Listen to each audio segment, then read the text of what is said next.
Então eu convido os irmãos a abrir a palavra do Senhor em 2 Timóteo, capítulo 2, verso 8 a 13.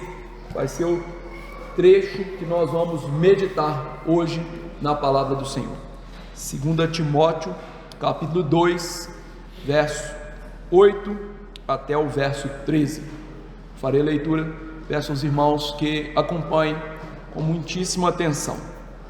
Diz assim: lembra-te de Jesus Cristo, ressuscitado de entre os mortos, descendente de Davi, segundo o meu evangelho, pelo qual estou sofrendo até algemas, como malfeitor. Contudo, a palavra de Deus não está algemada. Por essa razão, tudo suporto por causa dos eleitos, para que também eles obtenham a salvação que está em Cristo Jesus, com eterna glória. Fiel é esta palavra: se já morremos com Ele, também viveremos com Ele. Se perseverarmos, também com Ele reinaremos. Se o negamos, Ele, por sua vez, nos negará. Se somos infiéis, Ele permanece fiel, pois de maneira nenhuma pode negar a si mesmo. Vamos orar. Deus nosso, estamos diante de Tua palavra santa, que através da leitura pastoral já nos edificou. No entanto, Senhor, nós precisamos de sorver mais desse trecho bendito da Tua palavra fiel. E para isso eu lhe imploro que o Senhor me ajude a ser fiel na pregação deste texto, e que o Senhor aplique em primeiro lugar no meu coração, fazendo-me fiel ao Senhor, levando-me a uma vida de piedade e santidade, e exemplo para os meus irmãos. Depois que o Senhor aplique ao coração deles, para que eles, ó Deus, sigam o exemplo e vivam como Cristo Jesus nosso Senhor, e que todo este sermão e esta vida que almejamos e pedimos, o Senhor possa ser glorificado. Senhor, ilumina agora os olhos do nosso coração, fazendo-nos enxergar a verdade espiritual, e que ela transforme-nos, santifique-nos. Ó Senhor, nos ajude. Senhor, também imploramos perdão pelos nossos pecados. Pecados são terríveis. Pecados, ó Deus, fazem com que a luz da graça do Senhor esteja encoberta. Ó Senhor, nos ajude. Em nome de Jesus. Amém. Meus irmãos queridos, Paulo, ao escrever esse trecho da carta para Timóteo, está aqui tratando de algo que nós não gostamos na nossa vida, que é o sofrimento. Paulo, quando escreve essa carta, estava sofrendo. Ele estava preso na sua segunda prisão romana, esperando para ver César mais uma vez. E o fim daquela história é que Paulo seria morto. Diante disso, a cristandade estava vendo aquilo com tristeza, estava vendo aquilo com um olhar abatido, e principalmente o discípulo, amigo e conservo de Paulo, Timóteo, que era um pastor jovem. Paulo o havia deixado, ou lhe enviado mais uma vez a Éfeso, para cuidar daquela igreja, cuidar dos falsos mestres que estavam se levantando naquela igreja. E então este homem estava num sofrimento duplo. Ele estava sofrendo porque o seu mentor estava preso, iria ser vitimado por conta da pregação, uma vez que os cristãos começaram a ser tidos como agitadores do império, inimigos do império, foram até bode expiatório do inferno que cobriu Roma com o evento do incêndio de Roma. E Timóteo sofria, por outro lado, por conta da realidade da igreja em que ele estava. Então esta carta toda tem como objetivo colocar as coisas em ordem ali, mas sobretudo colocar o coração de Timóteo em ordem, para que ele continuasse pastoreando aquela igreja diante dos sofrimentos, diante da triste realidade. Por isso que o contexto anterior ao texto da nossa pregação hoje, Paulo dá uma ordem para Timóteo: filho, se fortifique pela graça em Cristo Jesus. Ele teria a difícil missão de pregar contra as falsas doutrinas, que, convenhamos, meus irmãos, são doutrinas que os homens aceitam com muito mais facilidade do que a palavra de Deus. Ele tinha essa missão difícil, e não só essa missão, mas missão de preparar outros homens para continuar aquele legado de edificação da igreja. Paulo está preocupado com os homens da igreja, porque a igreja não é liderada pelas mulheres, mas pelos homens, porque as famílias devem ser lideradas também pelos homens. Então era algo difícil. Então Paulo manda que ele faça isso, e mais, manda que ele participe do seu sofrimento, em prol do evangelho, porque a tendência na timidez de Timóteo era não querer participar deste sofrimento, uma vez que pregar e conduzir uma igreja com afinco, seriedade, traz aos pastores sofrimento, porque eles não são aceitos, eles são rechaçados, eles têm que se indispor, falar contra pecados, chamar irmãos à sensatez, enfim, tudo isso, queridos irmãos, traz peso sobre o pregador. Diante disso, Paulo o chama a participar deste sofrimento como soldado de Cristo. Ele deveria alegrar Cristo, que era o seu capitão, ele deveria correr como um bom atleta, e ele deveria participar dos frutos do trabalho como um bom lavrador. E Paulo então diz a ele: Deus vai lhe dar compreensão dessas coisas espirituais. Agora, no trecho que nós vamos expor, Paulo mais uma vez quer focar a Timóteo que esta realidade de sofrimento é uma realidade comum, e que nós cristãos temos exemplos bíblicos que nos mostram isso, que primeiro vem o sofrimento e depois a glória. Por isso Paulo vai nos dar aqui 3 exemplos sobre essa perspectiva, de que primeiro vem o sofrimento e depois a glória. Então o que Timóteo deveria aprender? Que o cristão, como Cristo, vai sofrer e pode então olhar para a glória, para o futuro, que o seu futuro é glorioso. Por isso Cristo animava-se no meio do sofrimento. Ele sabia que a sua glória viria por meio do sofrimento. E Paulo então está ensinando isso para Timóteo. A glória vem depois do sofrimento piedoso, do sofrimento cristão. E ele então dá 3 exemplos para a gente entender isso. O primeiro exemplo é o verso 8, que é o próprio Jesus. Diz o verso 8: lembra-te de Jesus Cristo, ressuscitado, ele sofreu, ele morreu, ressuscitado dentre os mortos, descendente de Davi, segundo o meu evangelho. Então a primeira coisa que Paulo vai ensinar para Timóteo, para fazer com que ele entenda que nós passamos por sofrimento e depois isso vem a glória, é o exemplo de Jesus.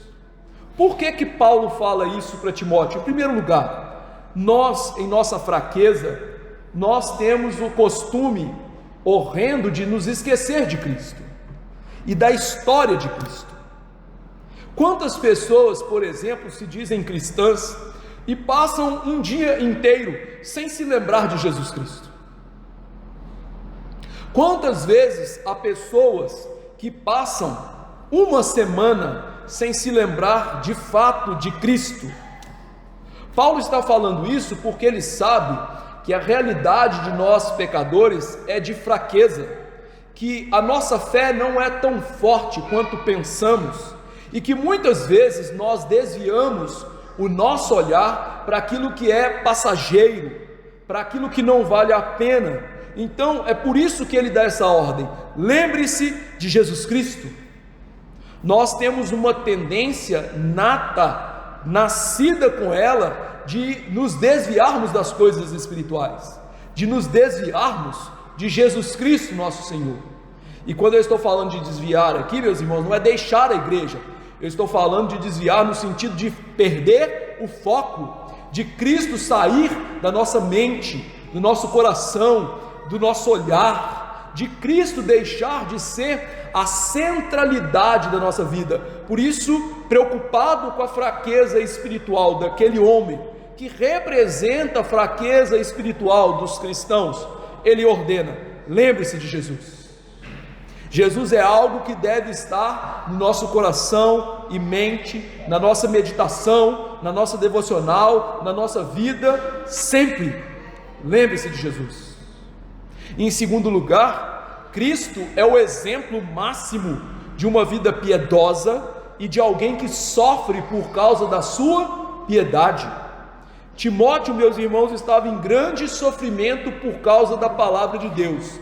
E agora então Paulo tira o olhar dele do sofrimento e coloca o olhar dele em Cristo, mostrando o seguinte: há um exemplo cabal, máximo, melhor, excelso sobre esta realidade, Timóteo, que você está passando. O exemplo é Cristo. Por que Jesus? Basta você olhar para a história de Jesus nos evangelhos. Jesus deixa o céu, o seu palácio de glória, onde os anjos lhe cantavam santo, santo, santo, e ele nasce em humilhação, como um ser humano, ainda que não pecador, mas afetado pelo pecado de tal maneira que o seu corpo era um corpo como o nosso, decadente, que ficava doente, que sofria, que passava por dores, angústias. A alma de Cristo também era afetada. Lembre-se que ele mesmo disse: a minha alma está angustiada até a morte. Cristo nasceu num corpo de humilhação, nasceu num lugar de humilhação, numa estrebaria, no meio dos animais, e viveu uma vida de humilhação como um trabalhador braçal, um carpinteiro, sofrendo por trabalhar assim. E veja que ele trabalhou com os instrumentos que o pregariam na cruz.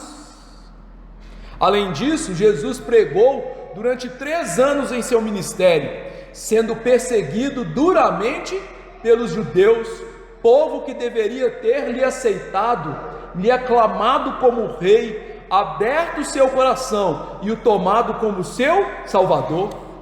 Eles não aceitavam a sua mensagem de discipulado, de ir após ele, de morrer por ele.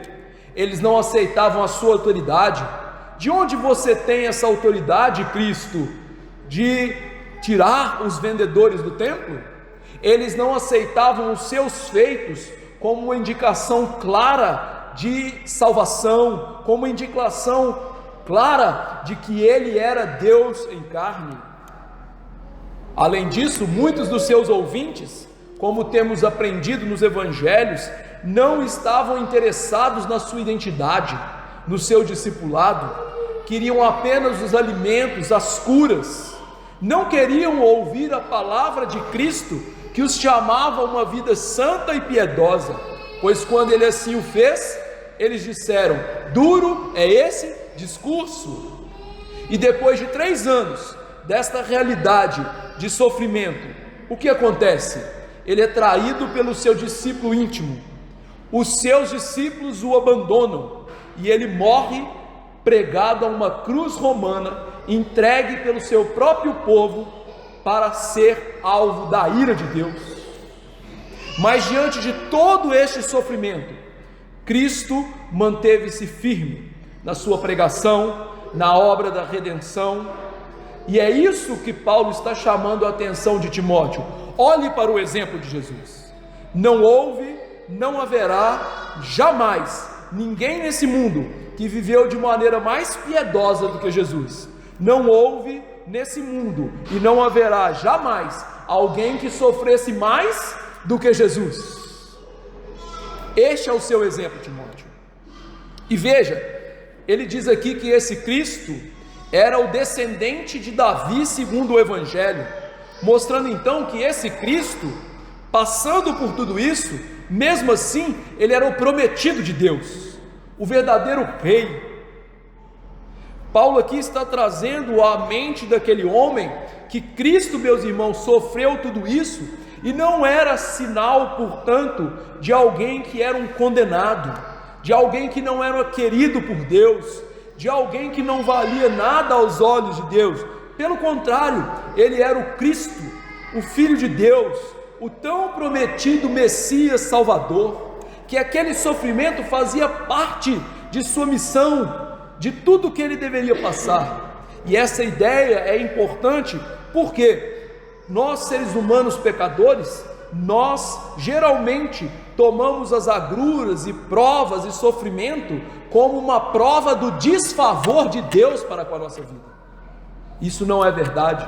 O autor de Hebreus diz que Deus açoita a todo filho a quem ele ama. Os bastardos são os ímpios.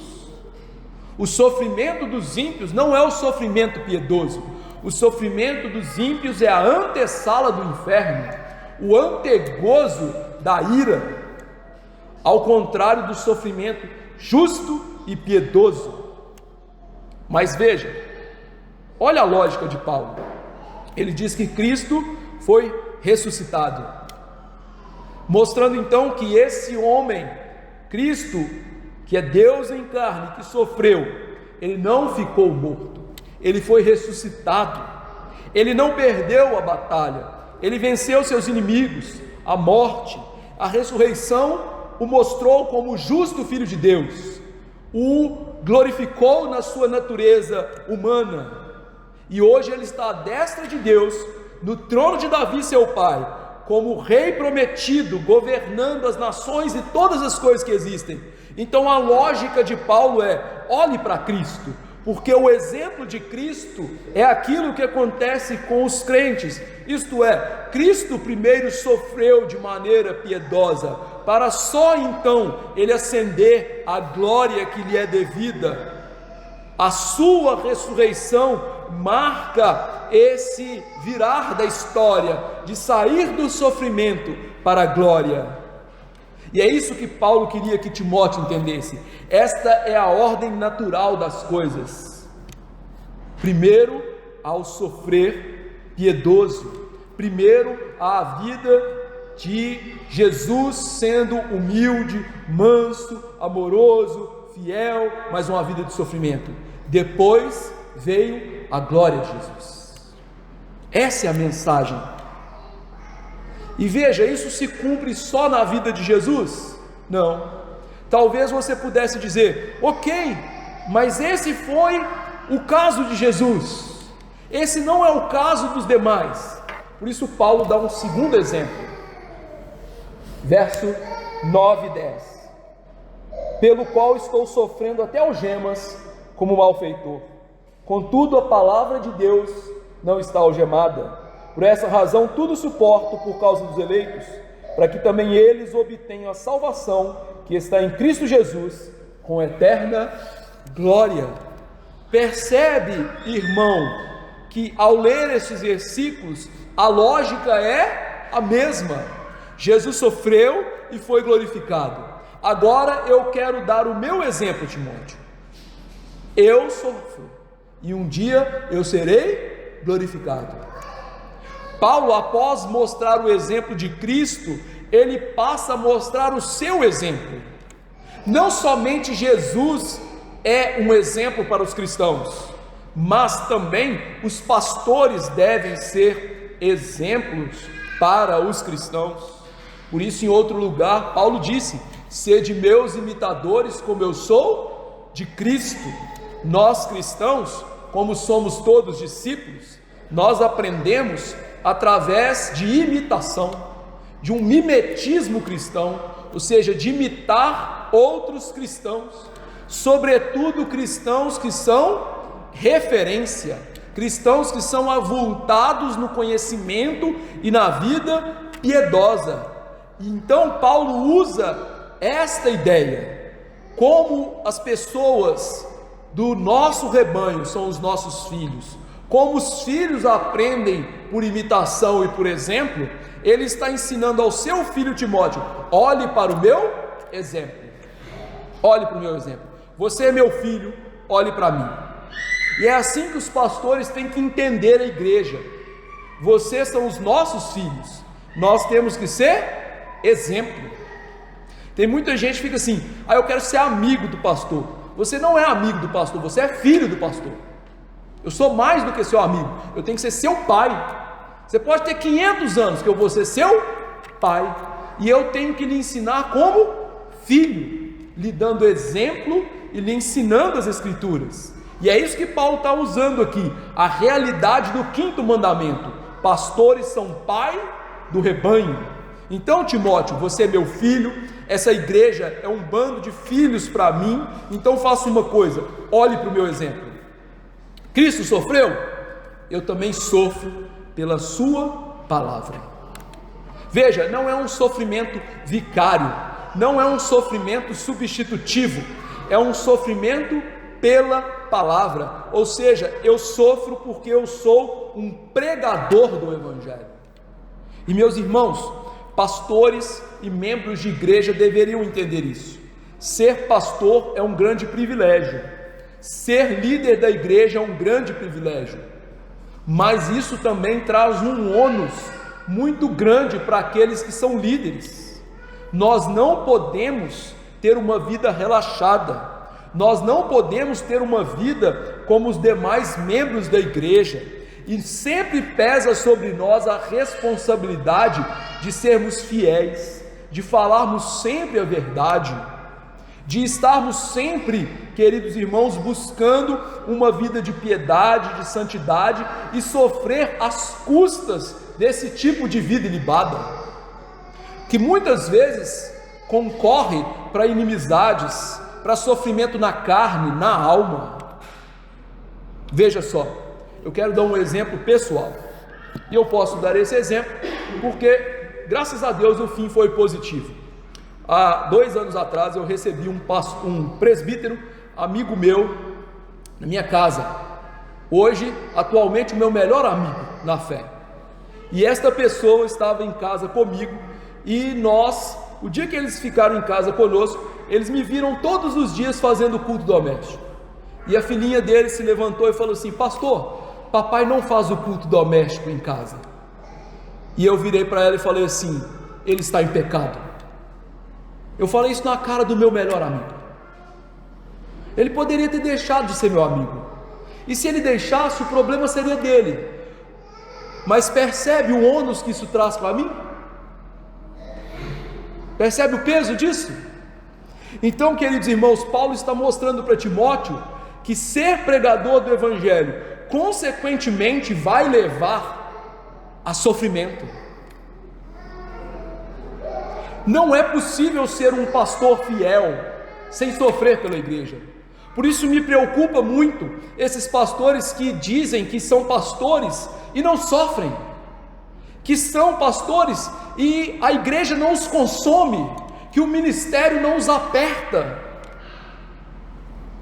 porque essa não é a realidade de nenhum dos homens que foi chamado para liderar na Bíblia. É natural que o líder tenha um ônus grandioso, ainda mais um líder da palavra e um líder que é sério na aplicação da palavra. E então Paulo mostra: eu estou preso como um criminoso. É interessante que essa palavra criminoso aqui é a mesma palavra usada para descrever os criminosos que foram presos juntos com Jesus. Ou seja, o Império Romano me considera não como um ladrão de galinha, mas como um criminoso que é inimigo do império. Eu tenho o maior império do mundo como meu inimigo. Eles me consideram um criminoso. Paulo, meus irmãos, ao escrever isso, estava numa cadeia suja, escura, sem recursos, passando frio, tanto que ele pede para Timóteo trazer a capa que ele deixou em Troade. Ele não está mais preso em casa, como na sua primeira prisão romana. Ele está agora numa prisão esperando execução. Ele não pode mais fazer suas viagens missionárias, ver seus amigos, visitar as igrejas, fazer a obra que Deus chamou a ele de levar o evangelho aos demais gentios, como ele fez. Mas mesmo assim, ele não deixa de ser um apóstolo e pregador. Ou seja, o sofrimento, Timóteo, não me faz parar de pregar o evangelho. É por isso que em outros lugares ele mostra que, queridos irmãos, mesmo preso, ele continuava falando de Jesus. Mesmo odiado, ele continuava pregando o nome de Jesus. Eu estou preso por causa da palavra, e mesmo assim eu continuo pregando a palavra. E mais, ele diz: a palavra não está presa, eu estou preso, a palavra não está presa, mostrando-nos uma realidade, meus irmãos, que nada neste mundo pode parar a obra de Deus, nada. Pense bem, quando Jesus foi elevado aos céus, provavelmente havia 500 discípulos de Jesus. O que são 500 discípulos de Jesus? Desarmados, homens e mulheres comuns, diante do maior império da terra. Absolutamente nada. 4 séculos depois, o Império Romano era cristão. A palavra de Deus não pode ser parada. Por isso Tertuliano de Cartago, lá no século II, diz que o sangue dos mártires era como se fosse a semente da igreja, que quanto mais cristãos eram mortos, mais cristãos nasciam, brotavam, pessoas eram salvas. A palavra não está parada. Talvez você não esteja vendo o movimento dela, talvez você não esteja percebendo o que ela está fazendo na sua vida e na vida dos outros, talvez você não esteja percebendo o que está acontecendo com a igreja. A palavra não está parada. Talvez você olhe para o mundo e fala: vai acabar, a Europa é pós-cristã, o nosso país nunca teve um cristianismo reformado sério, os Estados Unidos, já não é mais aquele país puritano como dantes. A palavra não está parada. Deus tem o controle de todas as coisas. Lembre-se do livro de Apocalipse: o Senhor saiu vencendo e para vencer. Nós temos que ter essa consciência que o sofrimento cristão e o sofrimento da pregação da palavra valem a pena, porque a palavra vai cumprir o que lhe apraz, salvando e julgando pessoas. A palavra de Deus não vai ser barrada por homens com as suas armas físicas, que não devem ser temidas. Daí Jesus dizer aos apóstolos, num grande estímulo para a pregação: não temam aqueles que matam o corpo, temam quem pode fazer perecer o corpo e a alma no inferno. Temam a Deus. É como se Paulo estivesse gritando: Timóteo, não tema esses falsos mestres, esses homens, o Império Romano. Tema a Deus, Timóteo. Esse é o exemplo, é assim que tem que ser. Essa é a realidade do pregador, essa é a realidade do cristão. E é por isso que eu suporto todas as coisas, Timóteo. E é interessante que a palavra suportar aqui não tem o sentido normal de aguentar, tem o sentido de ser colocado um grande peso sobre a pessoa e ela ainda continuar andando. Imagine que você esteja fazendo uma caminhada e eu então tome uma mochila de alpinismo com 50 quilos e coloque nas suas costas. Você ainda continua andando. e então eu coloque uma pessoa machucada nas suas costas, você continua andando. Essa é a ideia aqui de continuar, de aguentar, ou seja, todo esse peso de sofrimento, de pregar pelo Evangelho, de ver que as pessoas querem me matar, de ver que há falsos mestres, que a igreja às vezes derrapa nas falsas doutrinas, eu continuo. Por causa do quê? Dos eleitos. Eu sofro pelos eleitos. A ideia de sofrimento aqui não é um sofrimento que Paulo, ao sofrer pelos eleitos, vai salvar os eleitos, porque nenhum de nós pode salvar outra pessoa, nenhum de nós pode salvar a si mesmo. Esse é um testemunho que a Escritura dá em todos os momentos, como por exemplo o Salmo 49, 7 e 8, ao irmão verdadeiramente ninguém o pode remir, nem pagar por ele a Deus o seu resgate, pois a redenção da alma deles é caríssima, e cessará a tentativa para sempre. Paulo, meus irmãos, mostra não que ele goste de sofrer, não que ele é um masoquista da fé, mas ele mostra que ele sofria pelo bem dos eleitos. Ele sofre para continuar pregando, ele sofre para que aquelas pessoas, através da vida dele de pregação, obtenham a salvação, que Cristo o use como instrumento para salvar pessoas. Sabe por quê? Paulo então continua sofrendo para pregar, mesmo numa prisão fria, fétida, um lugar horrível, porque Paulo sabe uma grande verdade das Escrituras, que nós crentes teimamos em não reconhecer, e deixamos de lembrar dela também, que a salvação vem por meio da palavra pregada. A igreja dos nossos dias, afetada pela metodologia prática e espúria de evangelicalismo, fez com que a pregação deixasse de ser o centro da igreja, e começamos a acreditar em baboseiras, como cantar músicas em praças vai salvar pessoas, distribuir sopão vai levar pessoas a de verdade crerem em Jesus, fazer obras sociais e criar ONGs dentro da igreja vai levar o evangelho adiante, fazer com que igrejas sejam firmadas através de escolas bíblicas de férias para atrair crianças vai salvar pessoas na cidade.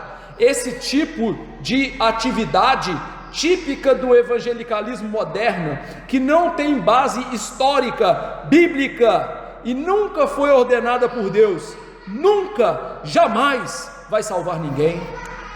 Ainda que você ouça testemunhos sobre isso, pastor, eu conheço um homem que ele foi salvo por ouvir um salmo, por ouvir alguém cantando um hino. A palavra é muito clara, a pregação é a genuína maneira ordinária de Deus levar a salvação, porque ela é a divina semente.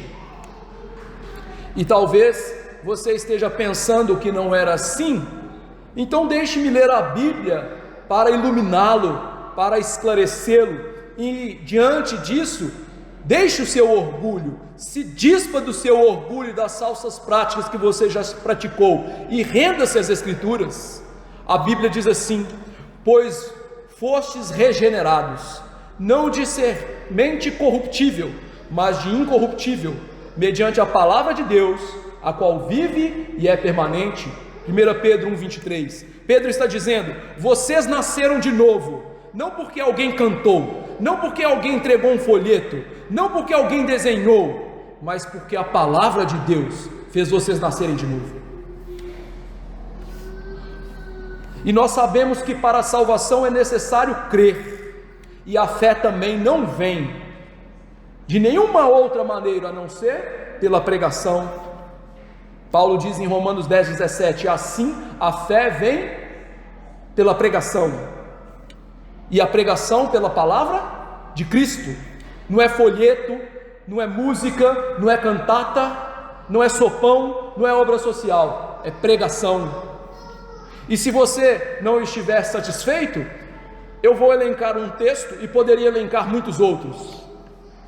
Tiago, o irmão de Jesus Cristo, disse assim: pois segundo o seu querer, Ele, Deus, nos gerou pela palavra da verdade, para que fôssemos como que primícias das suas criaturas. Ou seja, Deus nos gerou de novo, Deus nos deu vida espiritual pela palavra da verdade. Então por que Paulo continua sofrendo, irmão? Porque Paulo sabe que somente pela pregação da palavra Deus vai salvar os seus eleitos. Então ele não perde tempo. É a divina semente que vai produzir efeito no solo, mas em qualquer solo? Não, no bom solo. Por isso ele diz que isso vai alcançar aos eleitos. Ou seja, isso não vai alcançar todas as pessoas, vai alcançar aquelas pessoas que desde toda a eternidade Deus as amou, mesmo vendo que elas eram pecadoras, ínfimas, insignificantes, sem valor intrínseco, sem serem por si mesmas capazes de motivar o amor de Deus. São estas pessoas, aqueles que nós não sabemos dos motivos do terno coração de Deus, mas que Ele amou na eternidade, que Ele as atrairia pela pregação no tempo e no espaço. Como disse Jeremias 31:3, com amor eterno vos amei, com benignidade vos atraí. São essas pessoas que Paulo olhava para elas, queria continuar então pregando, porque ele ama os eleitos de Deus.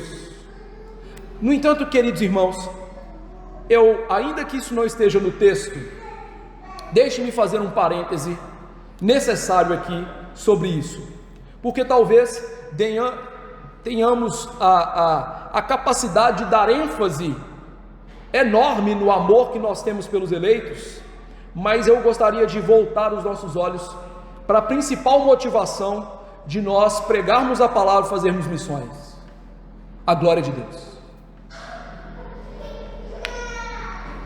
Por que isso é necessário?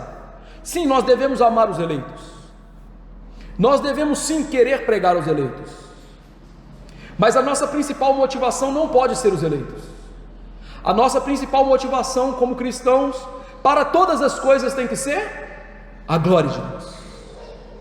E veja, queridos irmãos, quando nós nos motivamos pelos eleitos, e Deus a seu tempo os envia, e Deus a seu tempo os traz, nós corremos o risco de arrefecer na pregação.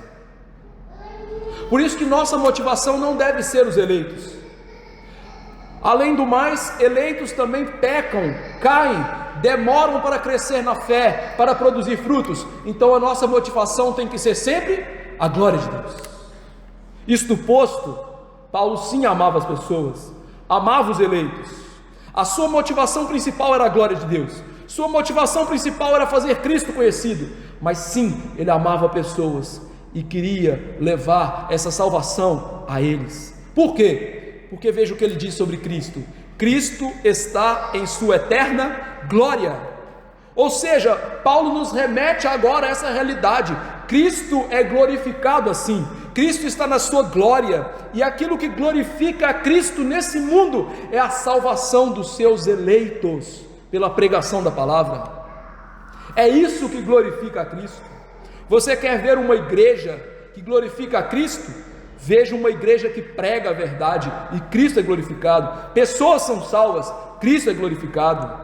E veja, Jesus está usando o sofrimento de Paulo na sua eterna glória para produzir a sua glória na terra, fazendo com que a sua glória encha toda a terra, como foi a promessa do Senhor na boca do santo profeta: a minha glória vai encher toda a terra. E ao falar então da eterna glória de Cristo, Paulo estava então nos levando também à realidade de que este é o destino dele, Paulo. Paulo já havia dito antes que o seu depósito eterno estava guardado por Cristo, que ele não se importava de morrer, porque Cristo levaria para junto de si. Então a realidade aqui, voltando os olhos para a glória de Cristo, é: eu também um dia serei glorificado por Cristo. Eu um dia também participarei dessa glória. Um dia eu estarei não mais nesse corpo de fraquezas, não mais nessa prisão fétida, mas eu estarei com Cristo. E você pode se lembrar de exemplos bíblicos. Por exemplo, o exemplo lá de João Batista, que enquanto Herodes se banqueteava, e aquele homem estava numa prisão suja, fedorenta, e a sua cabeça foi decepada, a sua alma foi levada direto para a glória do Senhor. A Bíblia é cheia de exemplos daqueles que sofrem e são glorificados. E então Paulo está olhando para Timóteo e mostrando assim para ele: é o exemplo de Jesus, é o meu exemplo. Isso significa então que é o exemplo de todos os cristãos. Verso 11 a 13. Fiel é esta palavra: se já morremos com ele, também com ele viveremos. Se perseverarmos, também com ele reinaremos. Se o negamos, ele por sua vez nos negará. Se somos infiéis, ele permanece fiel, pois de maneira nenhuma pode negar a si mesmo. Paulo ensina para Timóteo agora, queridos irmãos, que este é o exemplo ou a realidade de todos os verdadeiros cristãos. Ele usa o exemplo de Jesus, o máximo. Ele usa o exemplo dele mesmo, um apóstolo, pregador da palavra. Mas agora ele coloca em perspectiva de que a vida de sofrimento, depois precedida por uma vida de glória, é válida não só para o pastor ou para o supremo pastor, mas é a realidade do cristianismo. Por isso ele começa a sua argumentação dizendo assim: fiel é a palavra que eu vou dizer para você. Ou seja, eu preguei para você, agora eu vou aplicar o sermão que eu preguei para você. Fiel é essa palavra. Ou seja, aquilo que eu vou falar aqui, Timóteo, não é mentira, não pode ser contestado. Por quê? Porque é a palavra de Deus. Eu estou falando para você na inspiração da palavra de Deus. O que eu estou dizendo para você, céus e terra podem passar, mas isto é verdadeiro, isto é fiel. Confie, meu filho, na fé daquilo que eu estou dizendo para você. Fiel essa palavra. A palavra não pode passar. Então eu quero dizer, o que acontece com os verdadeiros crentes? Com ele nós morremos e com ele nós vivemos. Como assim? Isso quer dizer que a vida cristã é uma vida de morte. Em que sentido a vida cristã é uma vida de morte? Para sermos cristãos é necessário morrer para o pecado, morrer para este mundo.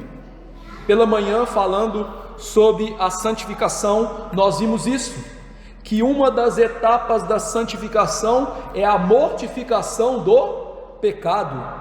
O Senhor Deus acaba com o corpo de pecado nas nossas vidas, que o Senhor nos faz morrer para o pecado. Essa vida é a vida do verdadeiro discipulado, ensinado e pretendido por Cristo para todo o verdadeiro cristão.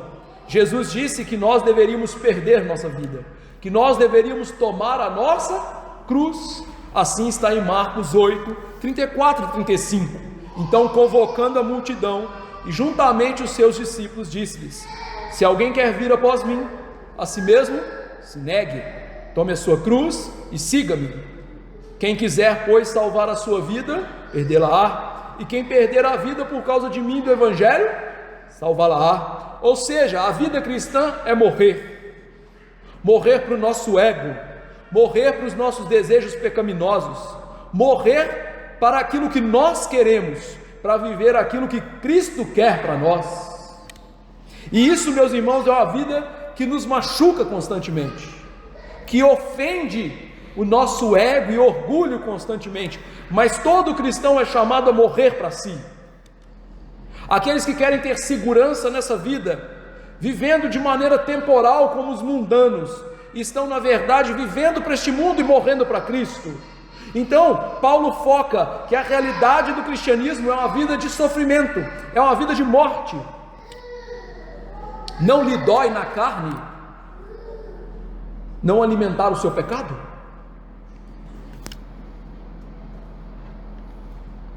É uma vida de morte, mas também é uma vida espiritual. Nós morremos e nós vivemos, apontando para a realidade espiritual, a nossa vivificação espiritual. Você morre sim para o pecado, morre sim para o mundo, morre sim para um estilo de vida que não agrada a Deus, mas você então passa a viver de verdade.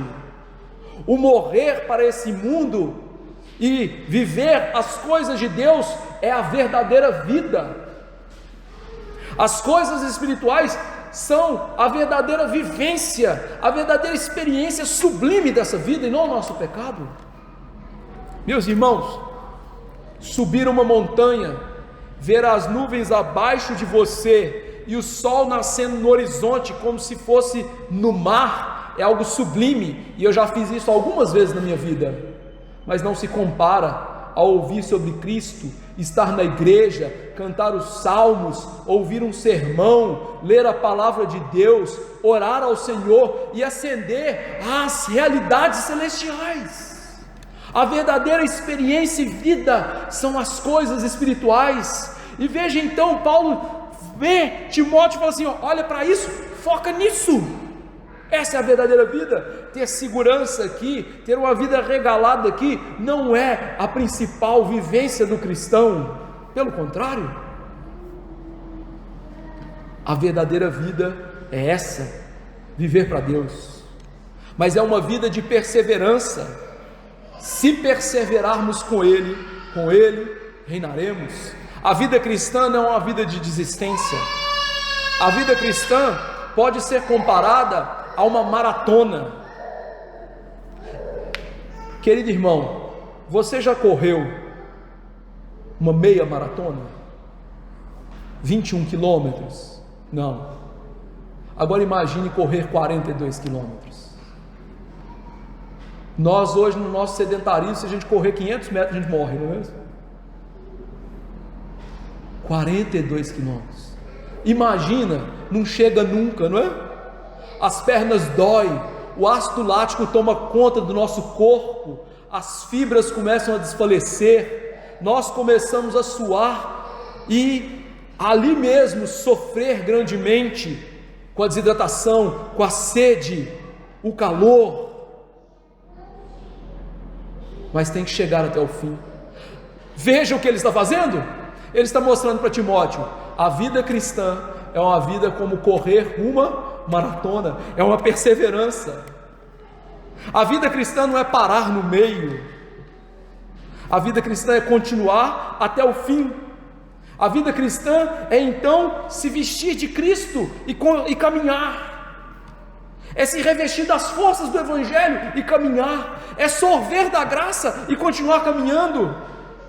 Por isso nós lembramos aqui da parábola que Jesus contou sobre a divina semente, que é a sua santa palavra, que o bom solo não era aquele que frutificava de maneira curta, mas era aquele que continuava frutificando e retendo a divina semente.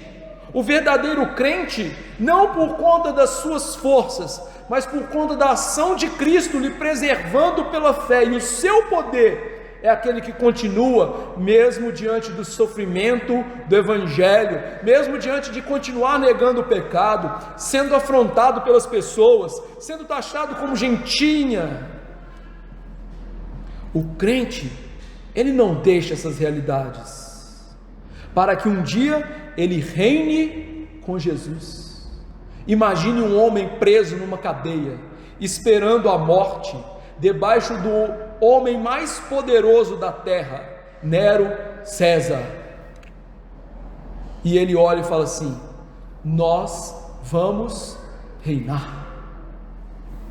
Você percebe que a mente dele não está focada no aqui e agora, que a mente dele não se perturba pela realidade imediata que ele vê, mas que ele, pelos olhos da fé e da esperança, ele olha para o futuro e fala assim: eu vou reinar com Jesus. E esse é o destino de todos nós vamos reinar com Jesus. Veja que exemplo, não é mesmo? Nós estamos em ano de eleição, quem vai ganhar? Quem vai ser o presidente? Nós vamos ficar aí na mão do presidente atual e sofrer mais não sei quantos anos? Eu vou reinar com Jesus. É isso que me importa. O prêmio é grande. Reinar com Jesus não é reinar no Brasil, não é ter uma casa de luxo no Brasil, não é ter um carro de luxo no Brasil. O prêmio é reinar com Jesus em novo céu e nova terra. Entende que isso é o principal, entende que o seu foco tem que ser esse, e é isso que, diante dos sofrimentos, lhe faz olhar além dessa névoa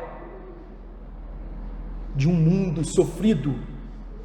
A carreira perseverante tem que focar na glória de Jesus, como os maratonistas corriam lá na antiga Grécia, focando a coroa de louros, a glória de ser do panteão daqueles que venceram as Olimpíadas. Nós temos que vencer a Olimpíada da vida. Mas aqui tem outro lado, as advertências. Se o negarmos agora, ele também nos negará.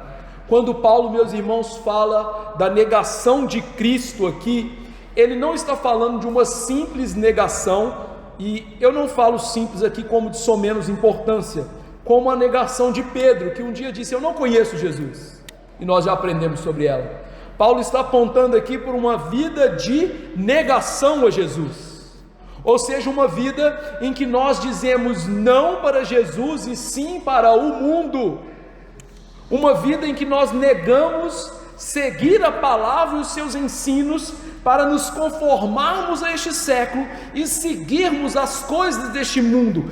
Esta é a negação que Paulo está falando aqui. E esta é a infidelidade que ele está falando aqui. Também não é uma infidelidade qualquer, de pecados esporádicos, porque a triste notícia é que você, eu, Paulo, todos nós somos infiéis em certa medida, porque nós pecamos. A realidade é que você pecou hoje, você vai pecar depois que sair da igreja, você vai pecar amanhã, e até o próximo domingo você vai pecar. Todos os dias, infelizmente. Mas a questão aqui é de uma vida de negação e uma vida de infidelidade a Deus, uma vida de não arrependimento, uma vida em que nós aprendemos os ditames da palavra e nós conscientemente dizemos: não vou viver isso, eu não quero isso para mim, isso não serve para mim, mesmo que eu esteja dentro da igreja. Lembre-se, Paulo está falando para pessoas dentro da igreja, ele não está falando aqui para ímpios. Essa carta é escrita para um pastor de igreja, para ser lida numa igreja. Então ele está falando para pessoas que arrogam para si o termo cristão,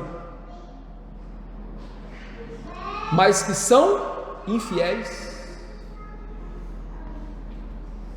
que não querem viver a vida fiel. Mas veja uma coisa interessante, ele diz, em primeiro lugar, o Senhor nos negará. Isso significa que esse tipo de gente, Cristo não o confessará como seu eleito diante de Deus o Pai. Aquele que me negar diante dos anjos, diante de Deus ou diante dos homens, eu o negarei diante de meu Pai que estás nos céus. O Cristo nos negará.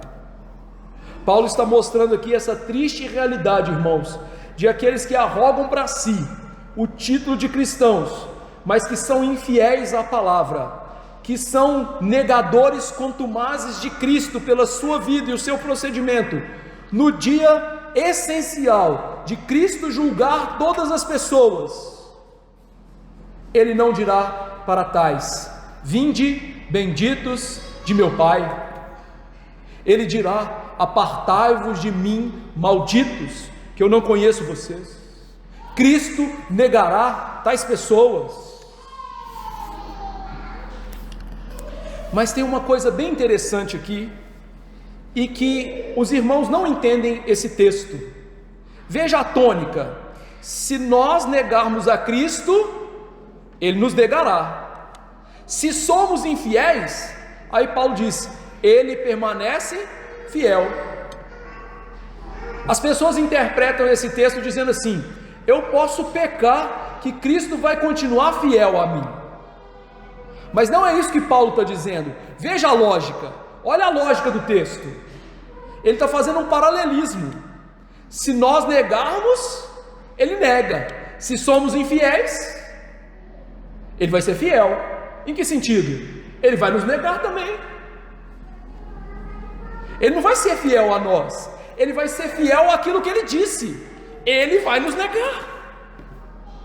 Paulo está mostrando para nós, meus irmãos, que Cristo não pode negar a si mesmo. Por isso ele diz: Ele não vai negar a si mesmo. Cristo não pode olhar para uma pessoa que se diz cristã e vive uma vida anticristã e falar assim: ok, você diz que é cristão, então tá bom, venha meu filho, você é um bendito, eu lhe amo, você tem a salvação, vou lhe levar para a vida eterna.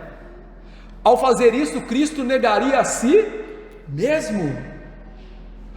Paulo está tomando a realidade da própria fala de Cristo para nos exortar à fidelidade, porque se nós formos infiéis, Cristo vai ser fiel à sua palavra, à sua aliança, às suas admoestações, exortações e ameaças da Bíblia.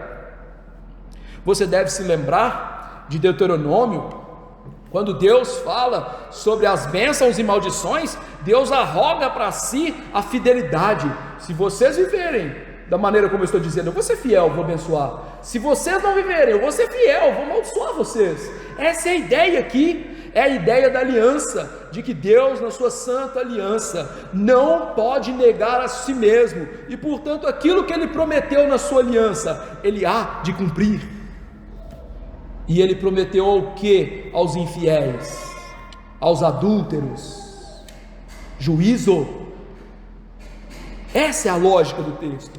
E veja, Deus nunca muda.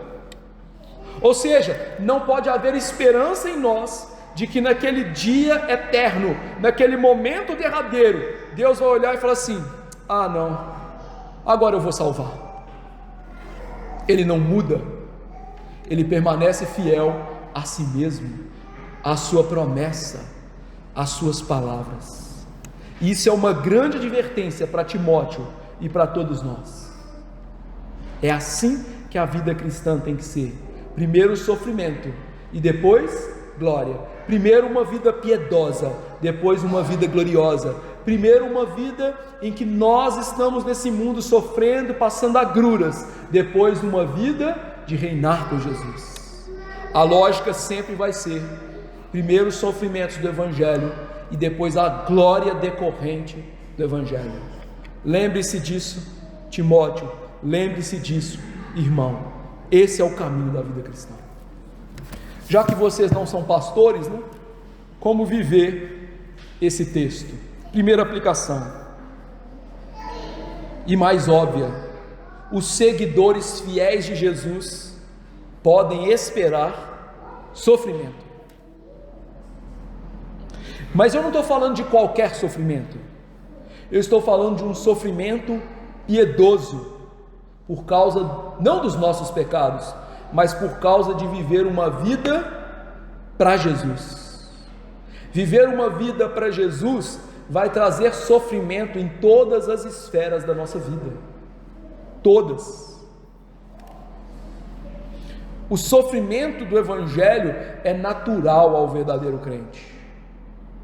Mas, meus irmãos, como nós temos aprendido aqui, ainda que nós não sejamos masoquistas e gostemos de sofrer, sofrer por causa de Cristo é uma herança e um privilégio, como Paulo disse, escrevendo aos Romanos no capítulo 8.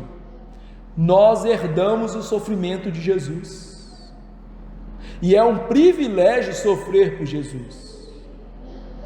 Você está sofrendo pelo Rei dos Reis e Senhor dos Senhores. Em segundo lugar, frequentemente nós esquecemos de Jesus. Podemos esquecer Jesus por conta das coisas boas. Imagine uma fase na sua vida que muitas coisas boas estão acontecendo. Suas orações diminuem, sua leitura da palavra arrefece, e até deixamos a igreja por conta de compromissos sociais, materiais, não é assim? Mas é uma tônica esquecer de Jesus.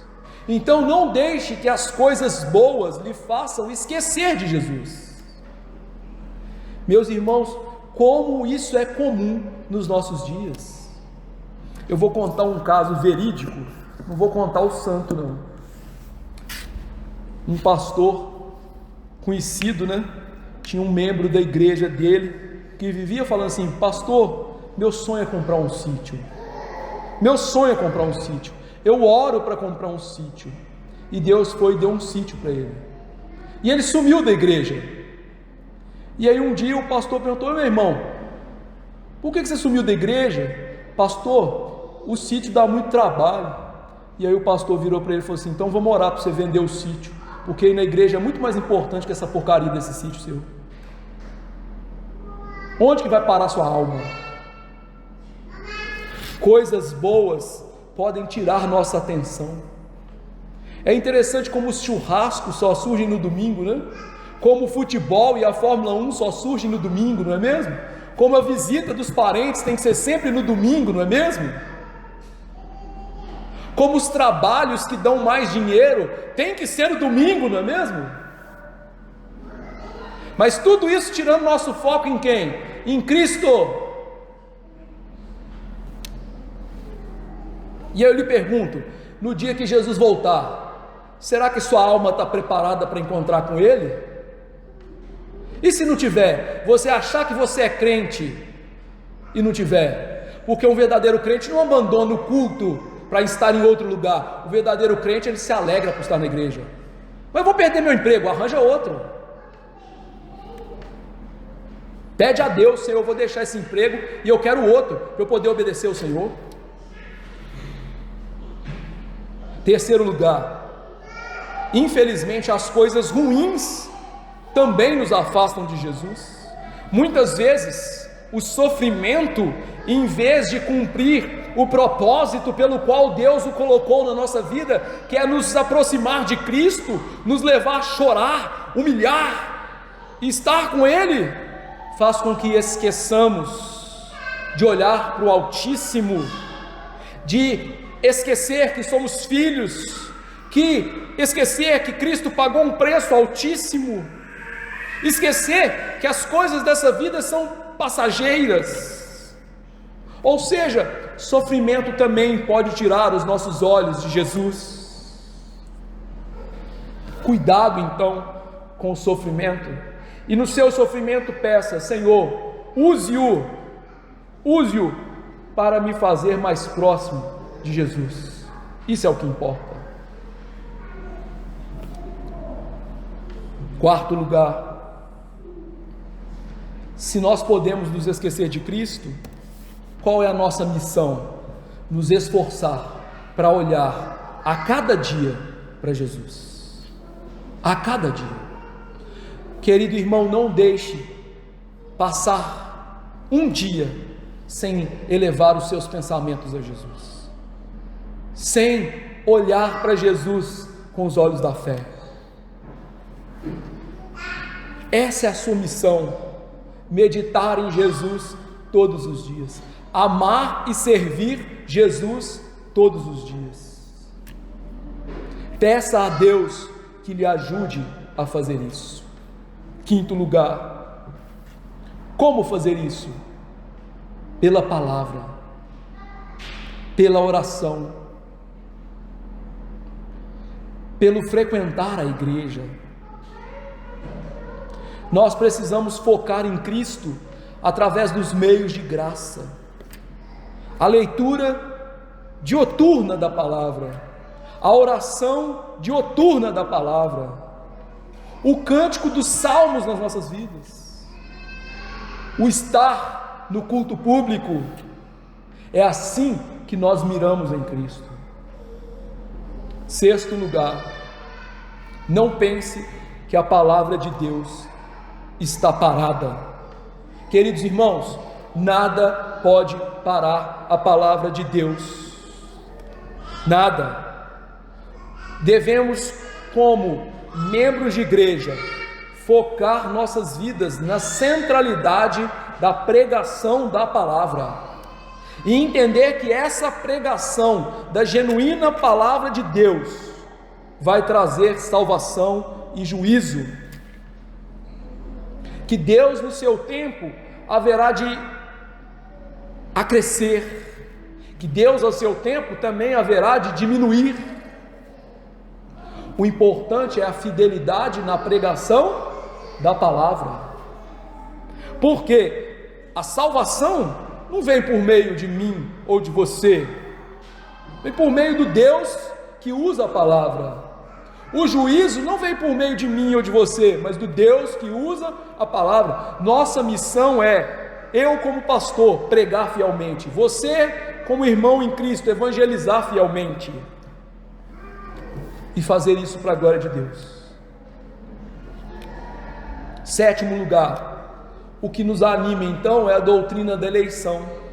Deus vai salvar seus eleitos, Deus vai trazer seus eleitos, Deus vai nos levar até seus eleitos, e os eleitos serão salvos. Essa doutrina que não é aceita nas demais igrejas, que é espúria para algumas pessoas, que é odiada pela cristandade, é a doutrina que levava Paulo a ser confortado no meio da pregação difícil. Eu quero lembrar-vos, quando Paulo estava em sofrimento em Corinto, o Senhor Jesus numa visão apareceu a ele e ele disse: Paulo, não temas, porque eu tenho muito povo nessa cidade. Ou seja, Jesus consolou Paulo por qual realidade? Os meus eleitos moram em Corinto, os meus eleitos serão salvos em Corinto. Oitavo lugar, nós precisamos urgentemente parar de viver para nós mesmos e viver para Jesus. Jesus quer para nós uma vida de piedade, uma vida de negação a nós mesmos. E por isso eu lhe pergunto: qual área na sua vida você tem negado a Cristo? O que tem lhe levado a se afastar de Cristo? Qual é o ídolo do seu coração? É dinheiro? É trabalho? É família? É entretenimento? Qual é o ídolo que está impedindo você de servir a Jesus? E peça a Deus que destrone isso, porque se você não servir Jesus e morrer para você mesmo aqui, você vai perder a sua vida. Fique bem claro, você vai para o inferno no último dia. Isso não é brincadeira. Antes fosse. Se fosse brincadeira, eu não estava nem falando aqui. Nono lugar, por que vale a pena negar a nós mesmos? Pense que coisa grandiosa será viver no novo céu e nova terra com Jesus, reinar com Jesus, uma vida sem sofrimento, uma vida com um corpo perfeito, uma vida com a alma perfeita, uma vida de alegria plena, sem nada para nos atrapalhar, nada. Diante disso, então, não vale a pena sofrer por Jesus?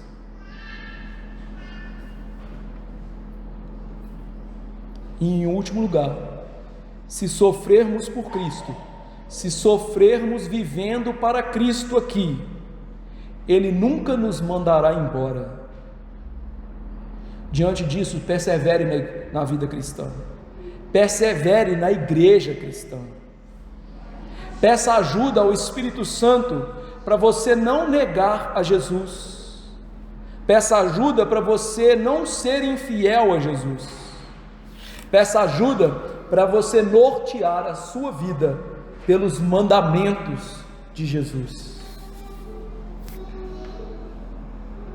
Peça ajuda para sempre viver em arrependimento, como um discípulo de Jesus, com piedade verdadeira que agrada a Jesus. Esse é um grande desafio, não só para os pastores, mas para todos nós cristãos. Mas é assim que a vida é. Que Deus nos ajude. Vamos nos colocar de pé, meus queridos irmãos.